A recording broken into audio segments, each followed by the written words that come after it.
maps are being used for more pressing matters.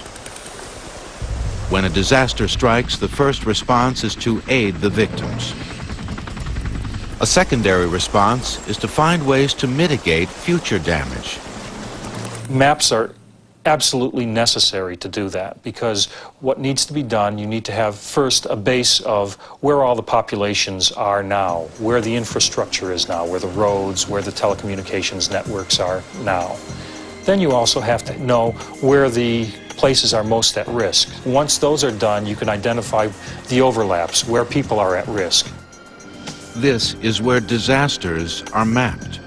The Center for Integration of Natural Disaster Information, or CINDI. It's located in the Reston, Virginia headquarters of the U.S. Geological Survey. CINDI was on full alert in 1993 when record rainfalls inundated 31 U.S. states and 3 Canadian provinces along the Mississippi floodplain. Damage was in the billions of dollars. 500 counties were declared disaster areas.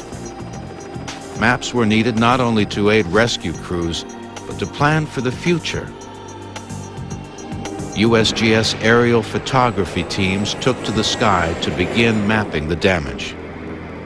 That aerial photography has been used for identifying places where bridges have been washed out, places where communities have been isolated, places where rivers have changed course, and doing damage assessments like that. In addition, satellite imagery was obtained for a wider view of the damage.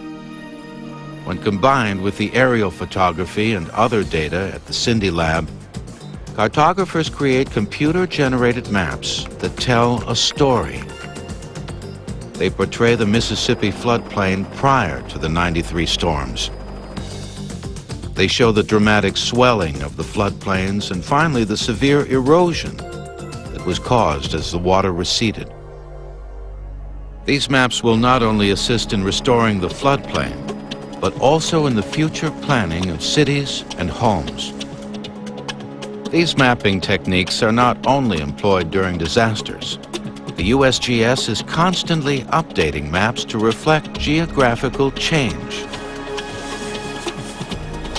New strips of aerial photography taken from all over the nation are constantly being analyzed for quality by USGS cartographers. Next, they're optically corrected for any distortion caused by the landscape, light refraction, or the camera lens. The result is a digital orthophoto quadrangle, or DOQ. It is a measurably correct photo map. The DOQ is layered over a digital raster graphic, a computer-scanned image of an older map. Cartographers can alter the lines on the digital raster graphic to match geographical changes seen on the DOQ. The older map will then be reprinted with the corrections intact.